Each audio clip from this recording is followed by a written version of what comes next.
I call this meeting to order. Please stand for the pledge.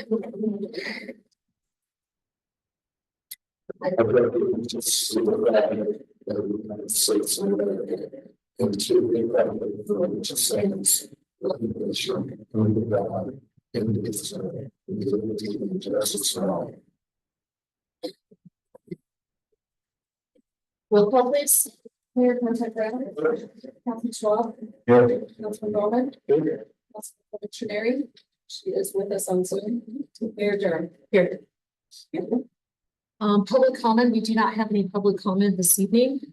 So I will move on to approval of meeting minutes from the September 4th, 2024 Public City Council regular meeting. Has the council had a chance to review the minutes? Any changes or revisions needed? All right, can I get a motion, please? I will motion that we approve the minutes from the August 4th, 2024 regular meeting. Second. Vote please. Councilman Schwab. Yes. Mayor Contact Brown. Yes. Councilman Bowman. Yes. Mayor Durham. Yes. Department reports. City Administrator Frank Salvatore. Just so everyone know, Mayor, I worked a contract out with Ice Castles, and plan on, he's asked him to sign it, get it to me, and if he does, we'll get it on the October 2nd agenda. So if we're going full speed ahead, thanks. Finance Director Monique Edwards. All right, thank you so much. All right, moving on to new business, agenda item A, second reading and public hearing to consider adoption of ordinance 2024-06, an ordinance of the City of Cripple Creek City Council regulating the possession of firearms in Cripple Creek city buildings and meeting locations. Yes, Mayor, I think we talked about this last time. The legislature, in their infinite wisdom, passed a law that basically outlawed anybody carrying concealed in any municipal building or county building. Then they put a little deal at the end that said you can opt out. So most of the cities out in the countryside have adopted ordinances opting out. So this is the second reading. We'll have to do a public hearing. But that's the reason for this ordinance, is for the city to opt out to allow people with concealed to carry in city buildings. So you can carry concealed in city buildings, but you cannot carry. Okay. Is that how I'm reading it? There's a sign on the. Yeah, there's a sign on the front where it deals with the open carry, and so currently that is not allowed. So this deals only with to carry and conceal, with the, of course, requirement that you legally are carrying your concealed weapon that you have a permit for. All right, any discussion before I open it up to the public hearing? All right, at this time, is there anyone present who would like to participate in public comment regarding this matter? So if you want to please state your name into the microphone and you'll have 5 minutes. My name is Leroy Golden. We're at 427 West Golden Avenue, Cripple Creek. And this carrying of anybody coming into a meeting with a gun concealed or open, other than the police officer that's here. I mean, you go to the state buildings, you know, you can't even carry a jackknife in there. And, I mean, this is ridiculous. I could be sitting here, somebody gets mad with a concealed weapon at the meeting, turn around, start shooting. So like we had an officer, but by the time he would pull his gun, he'd probably shoot 2 or 3 people by that time. I don't think any gun should be brought in here other than the police officer. And that's all I have to say. Thank you. Anyone else?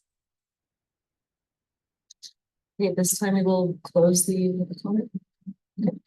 Okay. Discussion, council.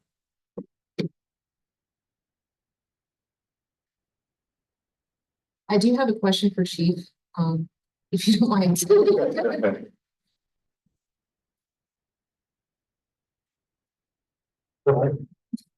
I'll make it easy. I'm just curious, are you aware of any, situation in the past that this has been problematic, that somebody was concealed carrying in some municipal building? I don't think it was a concealed carry issue. There was a mass shooting outside of Kansas City, Missouri, several years ago at a council meeting. But I mean, I'm sorry, specifically to Cripple Creek. Oh, perfect. I'm not about it.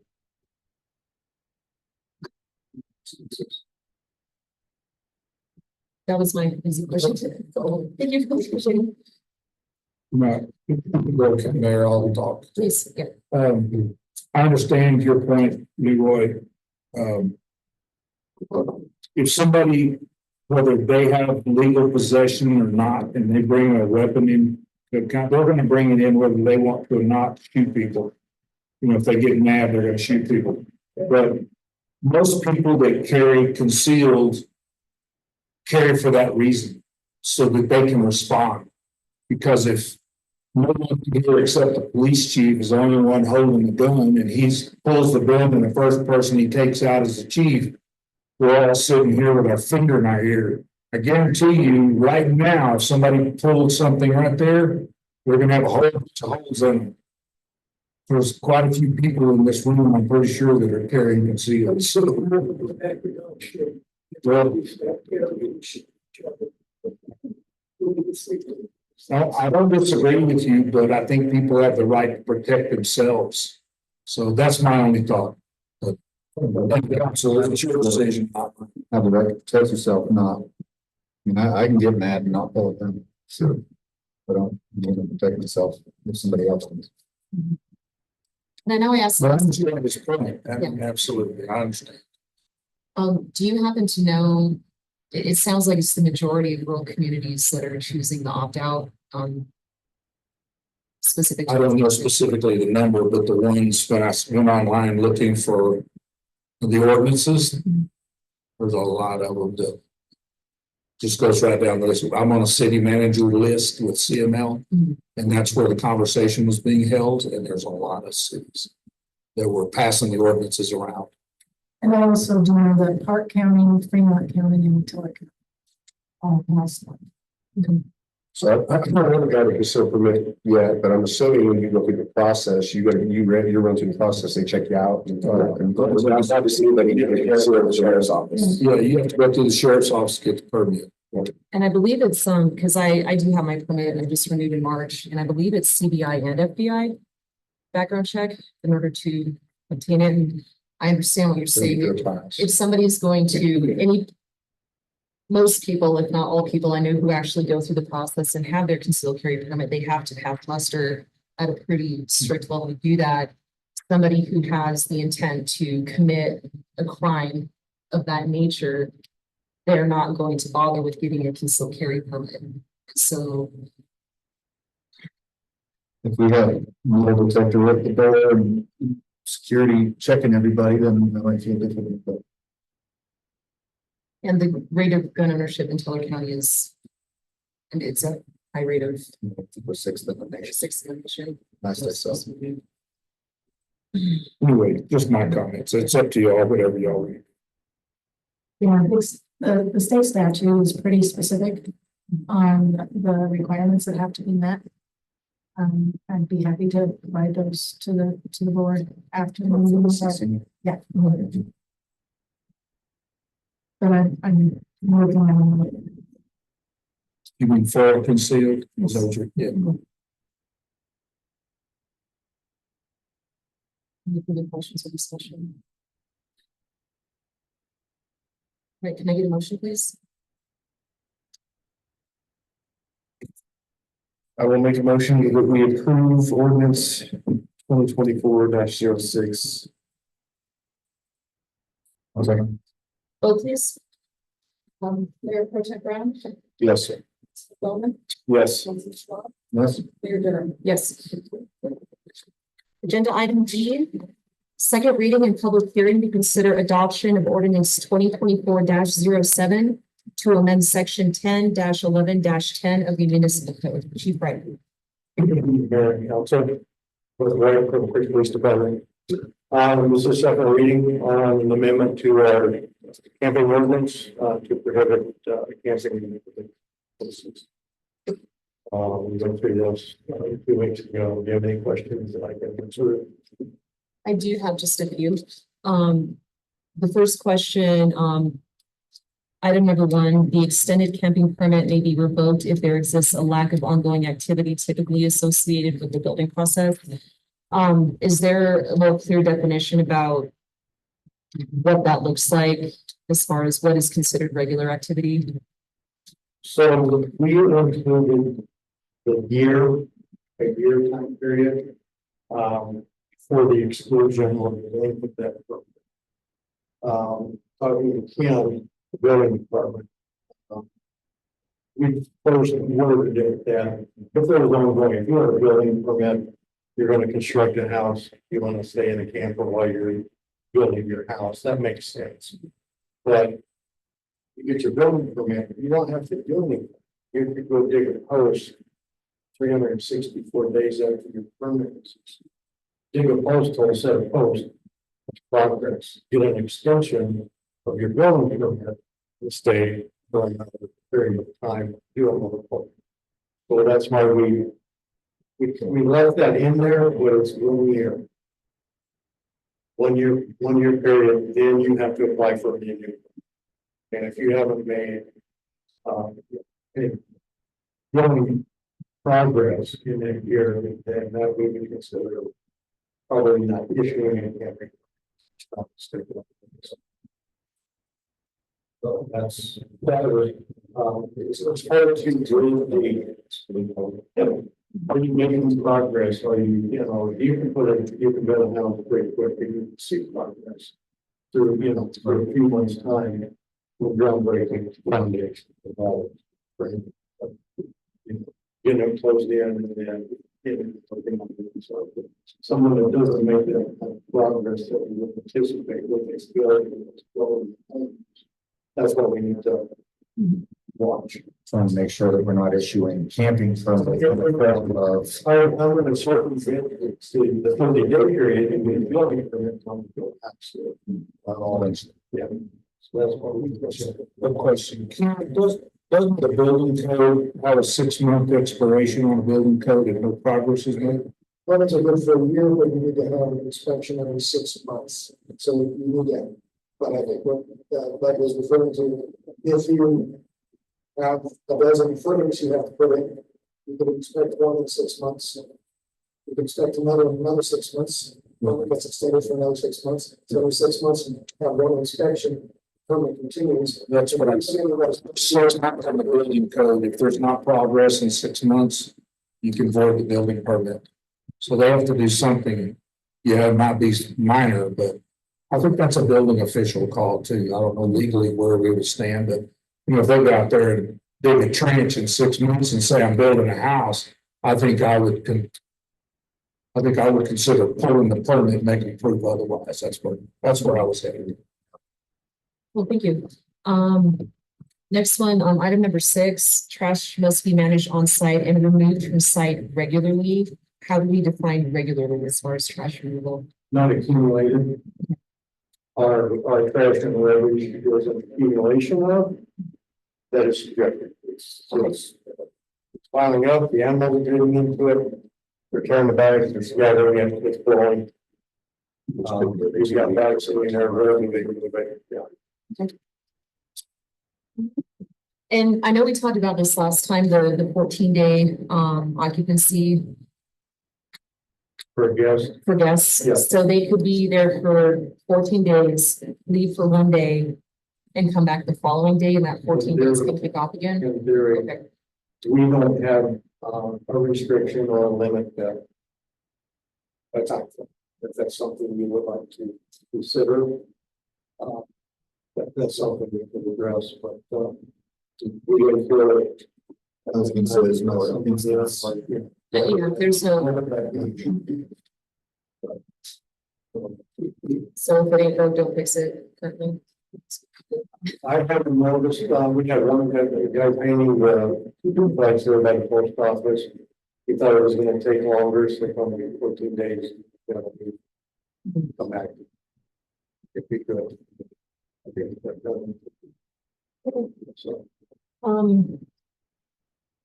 And then my last one regarding the penalty, shall not be fined more than $100. Is that true despite the number of instances that it may occur and will never exceed $100, for instance, on the penalty? I believe that's correct. That is the penalty to the soft.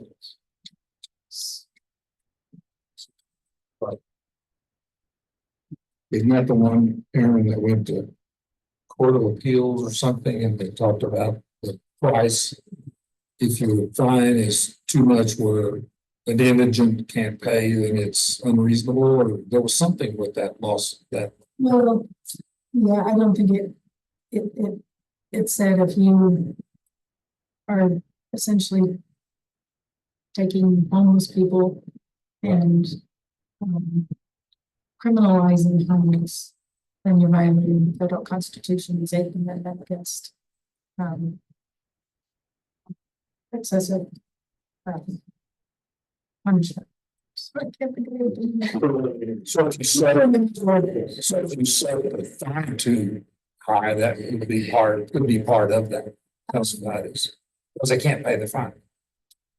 So that's one reason we decided on, I think, $100. I don't recall that there was any specific discussion about fines. It was mainly that if you aren't, if these folks have, if you're moving them from where they are, that in and of itself rises to the level of a violation of the Constitution. And then our United States Supreme Court came out and said, no, it does not. So. So what happens if someone were to get fined and completely ignore it and stay there? Do you keep fining them every day? Each day constitutes. So how many days do they stay there before you tow it off or something? We could throw it off. Support on these, when we try to get compliance and the court, working through the court and prosecutor. So that's how we live. So mostly the judge can order. So it's a daily fine of $100. It's up to. It's up to the judge. That's another judge call. Okay. The fine is up to the judge. Okay. You could charge them $5 for it. Sense. Okay. Any further discussion before I open up to the public hearing? Thank you, Chief. At this time, we'll open this up to public hearing. Does anybody have any comment they wish to share at this time? Right, being that there is no comment, we will close the public hearing. Any additional questions or discussion from council? Can I get a motion, please? Motion the property was 2024-07 to amend section 10-11-10 of the municipal code. One second. Vote, please. Yes. Yes. Yes. Yes. Agenda item C. Consider approval to award the roofing proposal to Cobalt in the amount of $366,676. Ken Hartsfield. It's going to be council, man. I'll review the contract and sources agreeable amount, dollar amount is going to change down. Well, sources are going to pay $362,226 towards the project. There's the additional work that needs to be done outside of what they will cover in the amount of $6,150, which the city can pay directly for that. So the resulting contract amount is $168,376. That's a modification from what was on the agenda.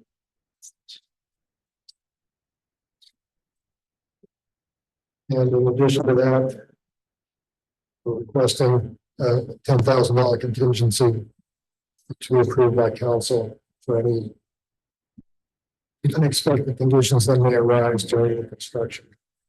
Some of these old roofs, it's not uncommon to see that happen. We're not gonna put that in the contract, we're just asking council for 10,000 contingency if we need it, we'll run into something on the roof that we need to add, we can fix it. Never know what you're gonna find when you open the roof up. It could be more than that, but Well, and that's actually what I was gonna ask you, do you think, just considering the amount of work that needs to be done on the buildings, is 10,000 sufficient?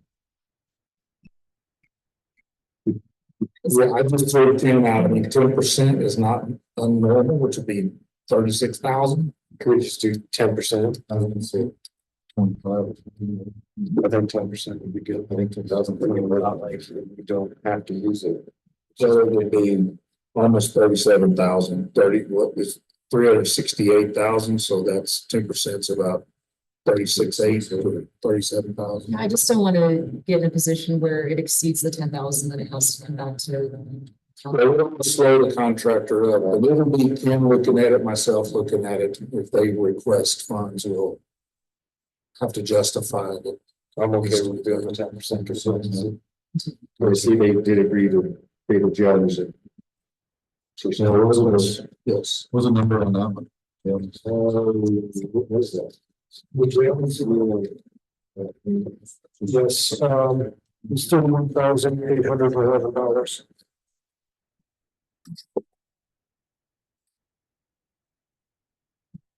And then we had Cobalt to replace these two skylights is 28,000.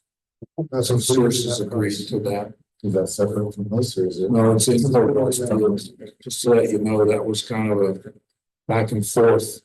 Nobody really knows. Those are unusual, and to keep them looking kind of historic. You know, they don't make a lot of those materials anymore, so trying to find a company that makes them to kind of look like this.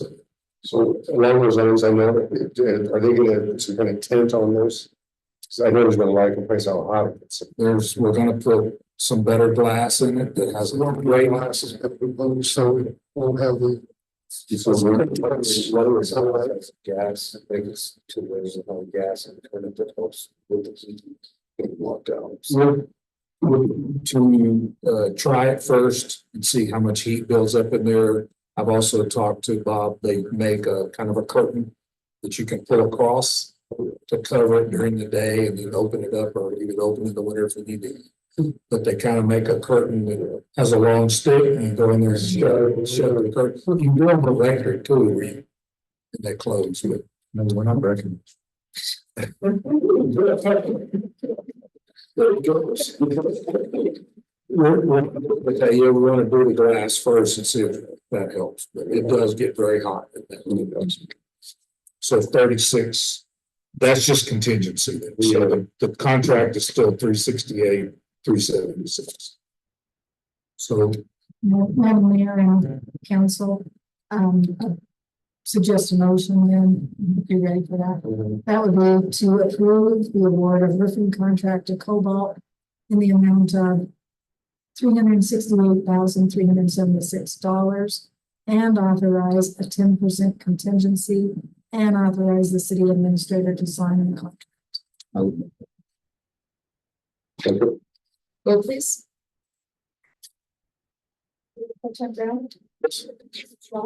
Yes. Yes. Yes. Thank you so much for being here this evening. This meeting is adjourned.